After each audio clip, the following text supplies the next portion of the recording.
Hello, hi. Hello, हाय देवयानी, कशी आहेस तू? How are you? I'm good. How are I you? Am good. I'm really thankful to you for accepting our request, and I'm extremely delighted for today's session because I know it's going to be very fun. I am excited for it too. And truly, it's going to be unfiltered conversation. I'm really nervous also because you've been taking a lot of sessions on Bhadepa and you've done casting couch, and I've seen all of that on YouTube, and I'm like, okay, the first time I'm hosting somebody who's expert at this. No, but I don't roast apart from casting couch, so don't worry. Hang on, hang on. So, so let's begin. Would you like to say anything to the viewers today?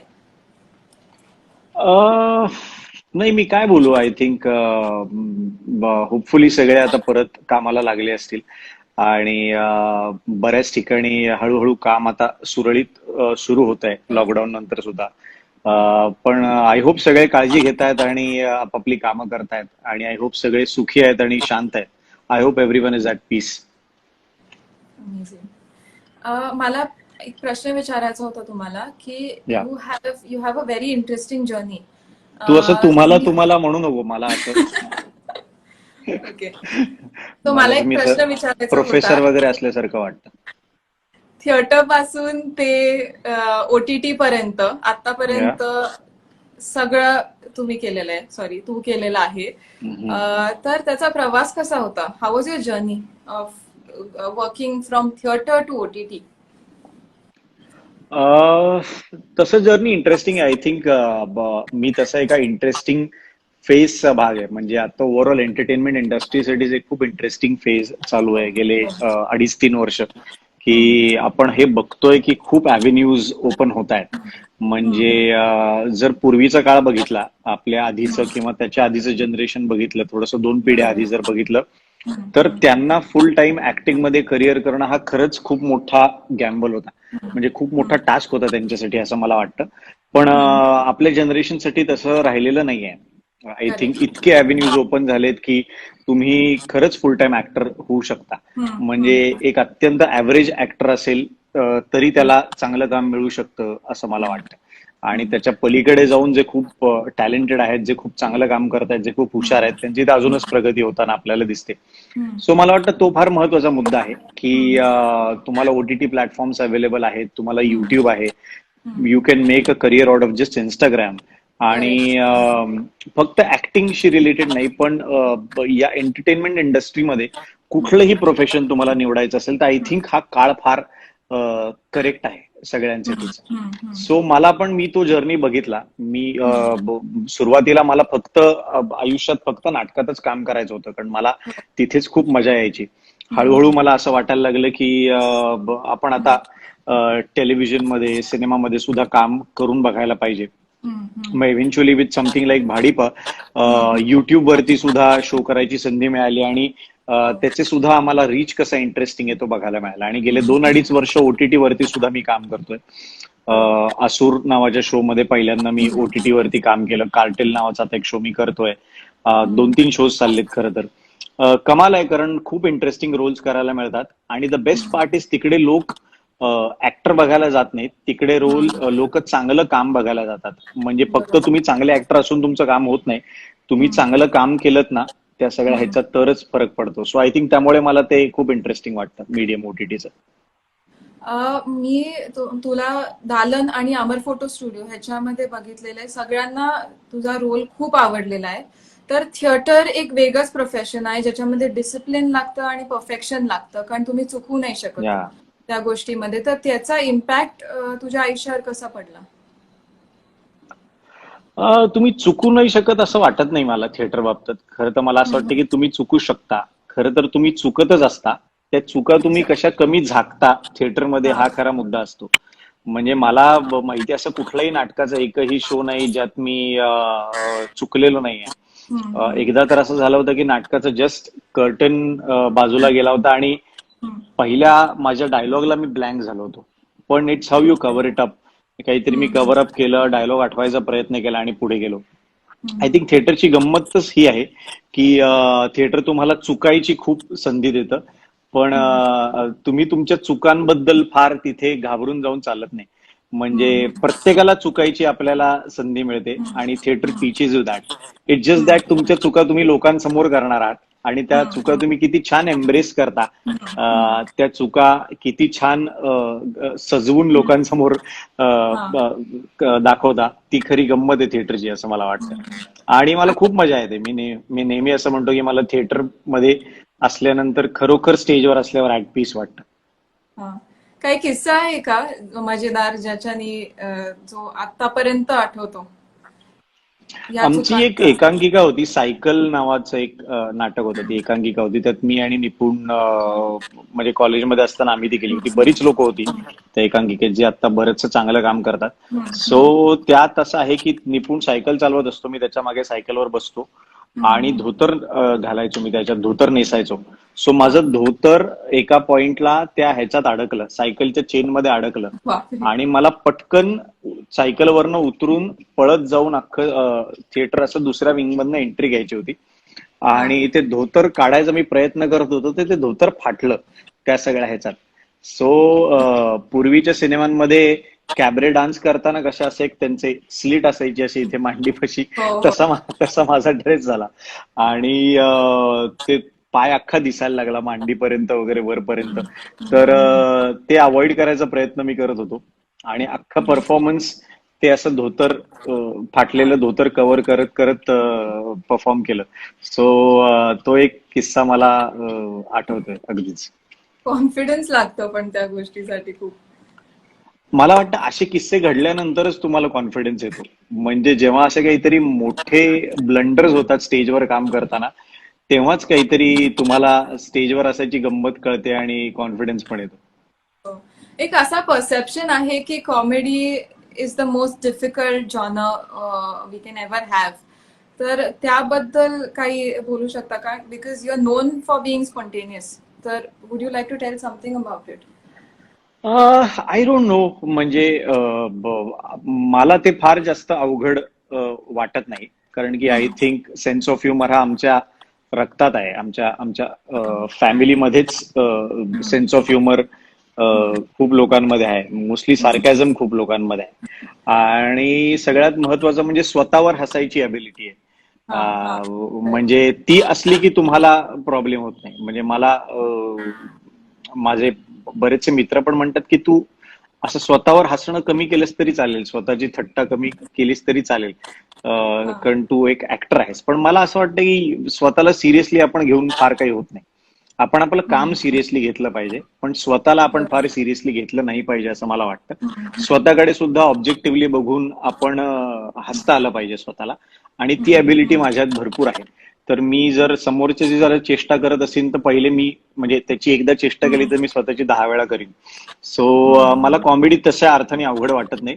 मला overall अशा प्रकारचा अभिनय जास्त अवघड वाटतो जिथे खरं तर तुमची डार्क साईड जास्त बाहेर येते.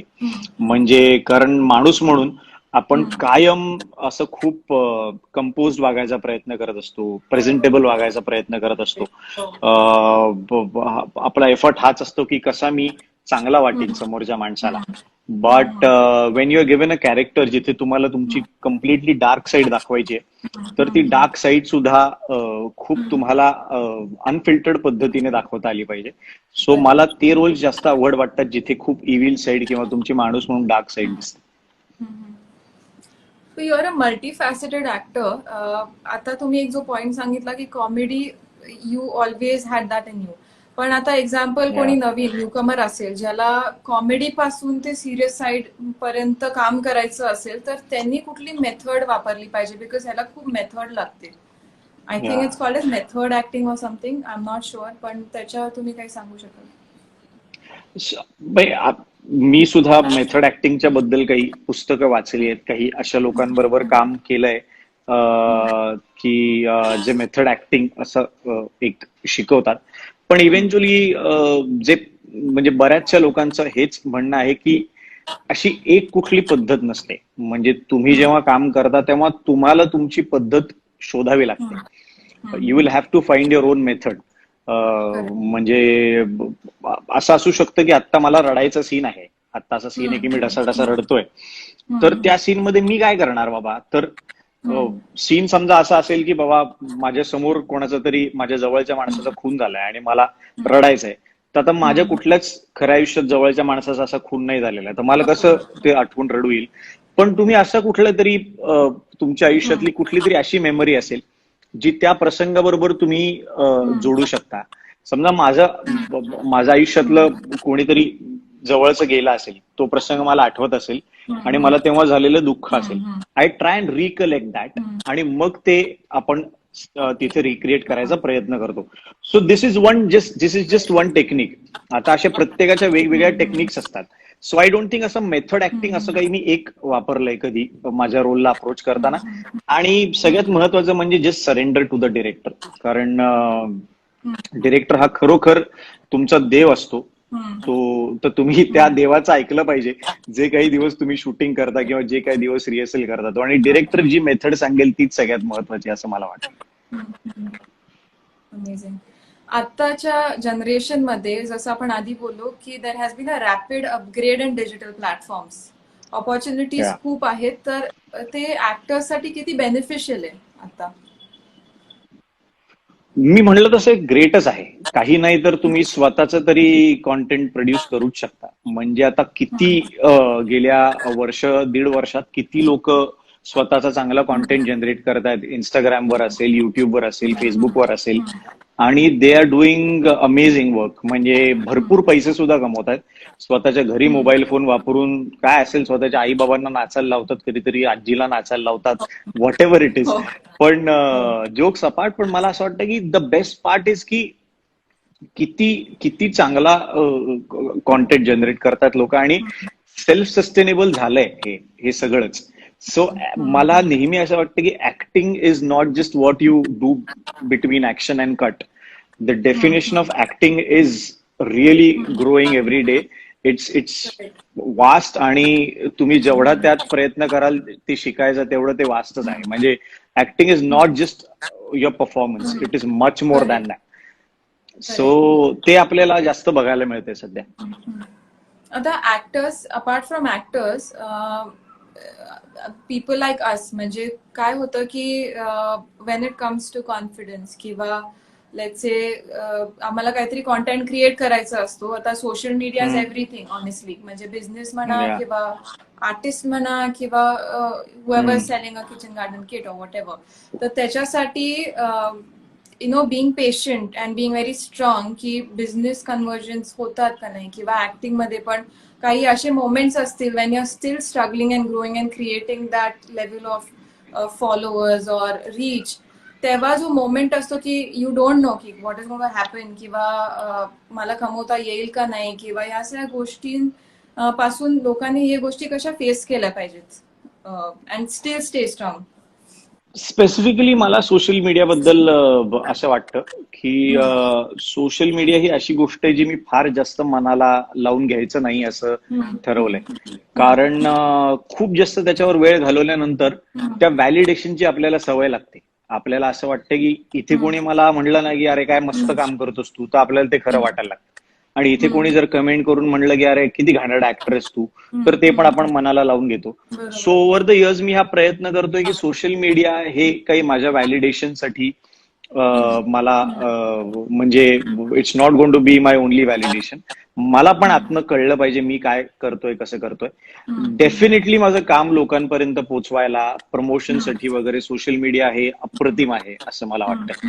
म्हणजे ज्या दिवशी मला असं रिअलाइज झालं की एका फेसबुक पोस्टवरनं किंवा एका इंस्टाग्रामच्या पोस्टवरनं एका नाटकाचा अख्खा शो हाऊसफुल होऊ शकतो, किंवा एखाद्या फिल्मला ऍक्च्युअली जाऊन लोक एखादी फिल्म बघतात, किंवा एखादी ऍक्च्युअली वेब सिरीज त्याच्याबद्दल बस जनरेट होतो, तर मला असं वाटतं की त्यामुळे सोशल मीडियावर वेळ घालवणं जास्त गरजेचं आहे. तुमचं काम लोकांपर्यंत पोहोचवणं जास्त गरजेचं आहे.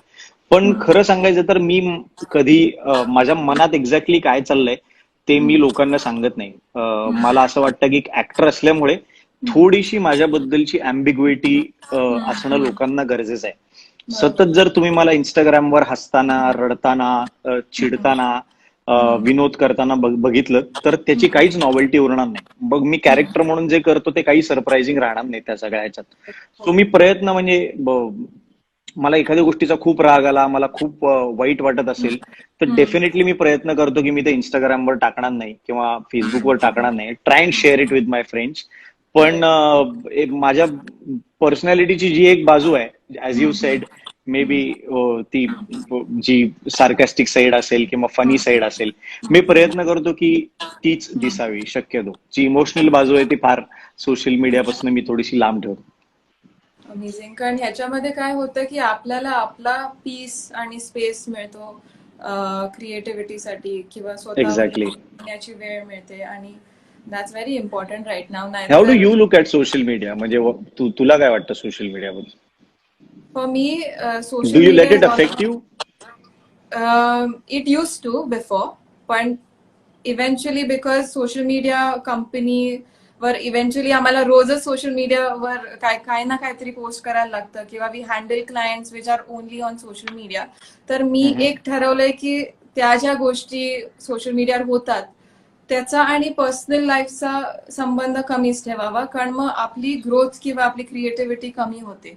आपण राईट, जर राईट. जास्ती पुस्तकं वाचली किंवा लोकांच्या बायोग्राफीज वाचल्या किंवा लोकांचे एक्सपिरियन्सेस जाणून घेतले तर त्याच्यातून आपल्याला जे शिकायला मिळतं ते कदाचित ट्रेंड्सवरनं किंवा जे काही आता चालू असतं त्याच्यावरनं तर नाही मिळणार. So it's very right, important for you to know who you are as a person. So right, ते राईट, मला राईट. 2 वर्षात असं जाणवलं आहे या ऍब्सोल्युटली. गोष्टी. So, मला एक फनी क्वेश्चन विचारायचा आहे की can you imagine being invited to casting couch as a guest and not as a host because you were phenomenal in Bhadipa. See, the show is called Casting Couch with Amey and Nipun, so I really can't imagine anyone else in our chairs. But मी जरी तिकडे मला guest म्हणून invite केलं तरी बऱ्याचशा आपल्या फ्रेंड्सकडे किंवा रिलेटिव्हकडे गेल्यावर आपल्याला असं वाटतं ना आपण आपल्याच घरात आलोय आणि आपण तिकडे म्हणजे गेस्ट असलो तरी होस्ट सारखे वागायला लागतो. आय थिंक माझा तो थोडासा प्रॉब्लेम होईल.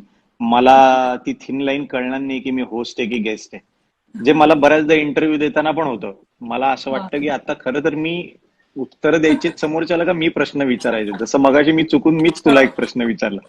सो तसं काहीतरी माझं कास्टिंग काउच मध्ये होईल असं मला वाटतं. पण मला तुमचं ह्याच्या वेळेस कोविडच्या वेळेस वॅगचा वाघचा स्वॅग वाघ ठीक आहे, ठीक आहे, मला कळलं तुला काय म्हणायचं. हा, सो ते खूप आवडलं. माझ्याकडून पण थँक्यू. मिस्टेक झाली ऑनलाईन आता. ओके, सो तुमचा फेवरेट कॅरेक्टर कोणता of yourself which you played till now? Tricky question actually. मी पण ह्याचा लॉकडाऊन मध्ये खूप वेळ होता माझ्याकडे, मी पण या गोष्टीचा विचार करत होतो. पण असं सांगता येणं अवघड आहे ऍक्च्युली. म्हणजे प्रत्येक रोलनी तुम्हाला काहीतरी चॅलेंज करतो प्रत्येक रोल. त्या अर्थी मी असं म्हणेन की फास्टर फेणे या रोलनी मला सगळ्यात जास्त चॅलेंज केलं, कारण की त्यात फिजिकल ट्रान्सफॉर्मेशन सुद्धा होत. I lost 10 kilos for the film आणि बॉडी लँग्वेजवर आणि ऍक्शन सिक्वेन्सेस आणि या सगळ्यावर भरपूर काम केलं. जवळपास आयुष्यातलं 1 वर्ष मी त्या फिल्मच्या कामात होतो. म्हणजे बॉडी ट्रान्सफॉर्मेशन, शूट आणि इव्हेंच्युअली पोस्ट प्रोडक्शन आणि असं सगळं. तर मला असं वाटतं की फास्टर पेणे हे माझं कदाचित सगळ्यात जास्त चॅलेंजिंग काम असेल. अमेझिंग. नेक्स्ट क्वेश्चन असा आहे की what it's like to be an integral part of hits like Asur, Sacred Games, Faster Fene, and then having your own YouTube channel ज्याच्यामध्ये तुमची पर्सनॅलिटी अख्खी दिसून येते. तर त्याचं फिलिंग कसं असतं की after you reach that level काय फील होतं? काही मला असं काही वाटतच नाही मी कुठली लेवल रीच केली आहे ऑनेस्टली. मला म्हणून हे असे इंटरव्ह्यूज करायला फार आवडतात की समोरचा माणूस आपलं कौतुक करतो आणि मग आपल्याला फार भारी वाटतं. पण मला काही असं खरंच वाटत नाही की अशी काही मी लेवल वगैरे रीच केली आहे. I think I am just struggling like any other person in any other profession. आणि the struggle just never ends. I think struggle संपला तर त्या फील्डची मजा पण संपेल कदाचित. म्हणजे जेव्हा काही काम नव्हतं तेव्हा काम मिळवण्यासाठी स्ट्रगल असायचा. पण मला हम्म. खरं असं वाटतं की तुमचा खरा स्ट्रगल सुरू होतो जेव्हा तुमच्याकडे भरपूर काम अवेलेबल होतं. बरोबर. कारण कुठलं काम चूज करायचं हा खरंच मोठा स्ट्रगल आहे. हम्म. कारण तुम्ही काहीतरी सॅक्रिफाईस करता त्यात. तुम्हाला तुम्ही खूप ड्युअल माइंडसेट मध्ये असता की माझा हा डिसिजन बरोबर आहे की नाही. एखाद्या फिल्मला मी जर नाही म्हणलो, उद्या हम्म. होऊन जर ती फिल्म चांगली झाली, ती खूप मोठी हिट झाली, तर काय करणार आहोत आपण या सगळ्या ह्याच्यात, असा हम्म. विचार येतो. तुम्ही जेव्हा एखाद्या कामाला नाही म्हणता तेव्हा तुम्ही हम्म. येणाऱ्या पैशाला नाही म्हणत असता. बरोबर. सो तो स्ट्रगल चालूच असतो. डेट्स हम्म. मॅनेज करणं हा तर जगातला सगळ्यात मोठा स्ट्रगल आहे. हम्म. मी लॉकडाऊनच्या आधी आणि आता लॉकडाऊनच्या नंतर तोच स्ट्रगल माझा जोरदार चालू आहे. हम्म. मी आणि माझे मॅनेजर्स रोज झटत असतात बिचारे. कारण हम्म. मध्ये 3-4 महिने आता परत काम बंद पडलं आणि आता परत सुरू होतंय. हो तर हो. सगळ्यांनाच त्या तारखा हव्या हव्या असतात आणि सगळ्यांनाच करेक्ट. असं वाटतं की थर्ड वेव्ह येईल त्याच्या आधी आपण काम करून घेऊया. करेक्ट. सो ते सगळं खूप डायसी आहे. So struggle I think is the essence of this field. तर स्ट्रगल ठीक आहे. त्यातनं गेला तर त्याची मजाच नाही उरणार. हम्म. कुठली फिल्म चूज करताना काय क्रायटेरियाज असतात? जसं आता बोलला तुम्ही की खूप विचार करायला लागतो प्रत्येक स्क्रिप्ट.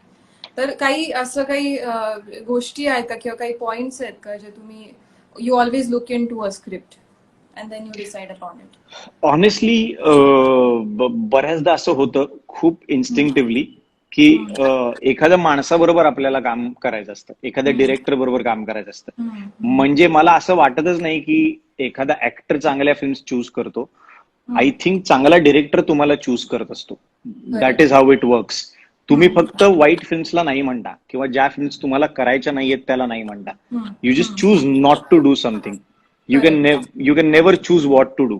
तुमच्याकडे एक चांगला डिरेक्टर आला आणि तो तुम्हाला असं म्हणाला की मला तुझ्याबरोबर फिल्म करायचे, तर तो जर डिरेक्टर चांगला असेल, तुला जर बघून असं वाटत असेल की ह्याच्याबरोबर मला प्रोसेसमध्ये खूप मजा येईल, मला माझ्यासाठी एनरिचिंग असेल प्रोसेस, खूप गोष्टी शिकायला मिळतील, प्लस माझी ऍक्टर म्हणून काहीतरी एक वेगळी साईड लोकांना दिसेल, तर हाच एक क्रायटेरिया असं मला वाटतं. यांनीच इमिजिएटली हो म्हणलं जातं. बऱ्याचदा असं होतं की कोणी कुठल्या डिरेक्टरनी विचारलं की फिल्म करशील का, तर विचारही नाही केला जात. म्हणजे स्क्रिप्ट वाचूया आणि मग मी सांगतो असंही बऱ्याचदा मी म्हणलेलं नाही. माझे शेवट लास्ट 3-4 जे सिनेमे होते, खरं तर त्यात मी स्क्रिप्टही नाही वाचलेलं आधी, हो म्हणायच्या आधी. मी असं म्हणायचो की मी करतोच आहे सिनेमा, पण स्क्रिप्ट नंतर वाचूया. मग वाचलंय, असं नाही की मी स्क्रिप्ट न वाचता ऍक्टिंग केली, असं नाही. स्क्रिप्ट वाचतो, असं नका वाटून घेऊ की मी स्क्रिप्ट नाही वाचलेलं, पण त्याच्या आधीच मी हो म्हणलेलो आहे बऱ्याच.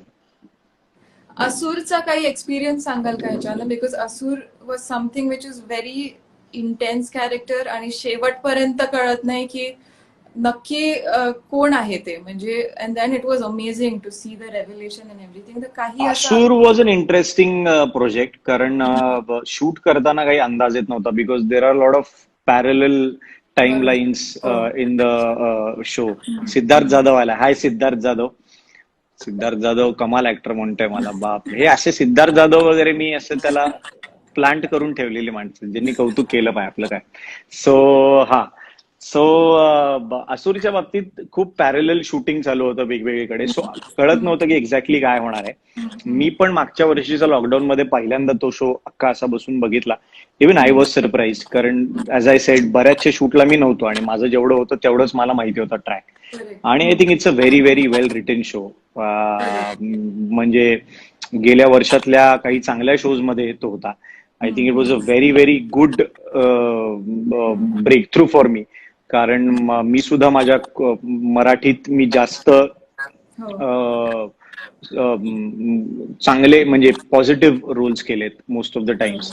पण असं काहीतरी कम्प्लिटली डार्क आणि निगेटिव्ह करायला मिळणं, आणि ऍज आय साईड मगाशी मी सांगितलं तसं तुमची नेगेटिव्ह साईड, तुमची इव्हिल साईड बाहेर काढायला थोडंसं अवघड असतं.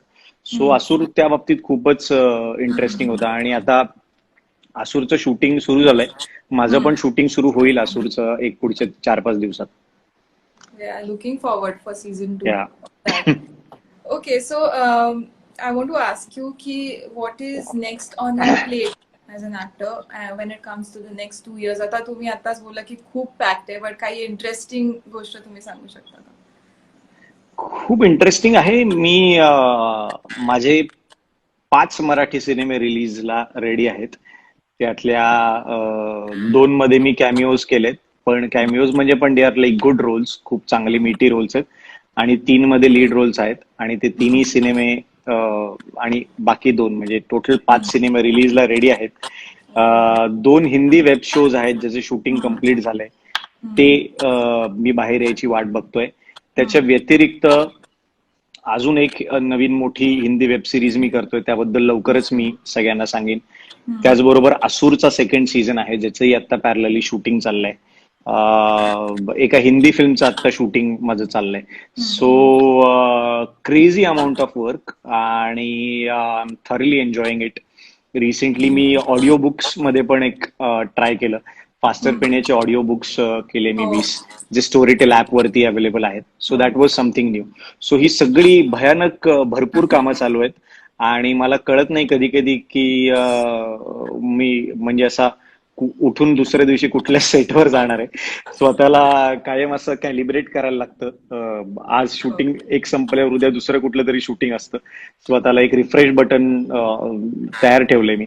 But I am having the time of my life, कारण खूप एक्साइटिंग काम आहे. आणि झालं काय की गेल्या 1.5-2 वर्षात काहीच काम बाहेर आलं नाही तसं. आणि आता इव्हेंच्युअली जेव्हा थिएटर्स सगळीकडे सुरू होतील आणि सिच्युएशन सगळीकडे खूप चांगली होईल, तेव्हा ही सगळी कामं टपाटप बाहेर येतील. आणि म्हणजे तुम्हाला कंटाळा येईल माझा, इतपत माझी कामं पुढच्या 1.5 वर्षात बाहेर येणार आहेत. तुम्ही जोपर्यंत असं म्हणाल की बास आता नको तुझं काम, असं तुम्ही म्हणालात तरी माझं काम येत राहील. So you don't have an option. Amazing. मी आता एक रॅपिड फायर राऊंड घेणार आहे. त्याच्यामध्ये एका 1 लाईन मध्ये तुम्ही आन्सर्स द्यायचे. So what is that one habit of you which irritates your friends? I think I crib a lot. मी असा कधी कधी खूप कसे काय चाललंय, काय आता कशाला आता परत आता तिकडे जायचं, इथेच बसून आम्हाला मी. तर ते माझ्या फ्रेंड्सना जरा खूप हे होतं असं मला वाटतं, त्यांना ते आवडत नाही. One false rumor which you think should be true about you? वा, I don't no rumours about me actually. खरं तर माझ्याबद्दल काही रुमर्स आहेत का? तुम्हीच इथे कमेंट्स मध्ये सांगा, मला कळतील माझ्या काही रुमर्स आहेत का माझ्याबद्दलचे. मग ते खरे आहेत की खोटे आहेत ते आपण सांगा. पण एक असा काही रुमर बनवला आणि तो बियुनिक आलाय. बियुनिक सेज आहे. हाय बियुनिक. हाय. All amazing content creators are. Yeah. Your most heroic moment? Most heroic moment? I think marriage. I really felt brave on that day. A film you feel is overrated? A film that I feel is overrated? म्हणजे माय film की any film? कुठे कसंही, कुठली पण film. I think लोक मला मारतील, पण क्रिस्टोफर नोलनची आता जी फिल्म आली होती, I thought it was overrated. अच्छा, so like will guess it on Google कुठली होती ती. आता तुम्ही शोधा आणि ओव्हररेटेड वाटली का नाही ते बघून सांगा. A movie role you will accept in a heartbeat of any director or anyone?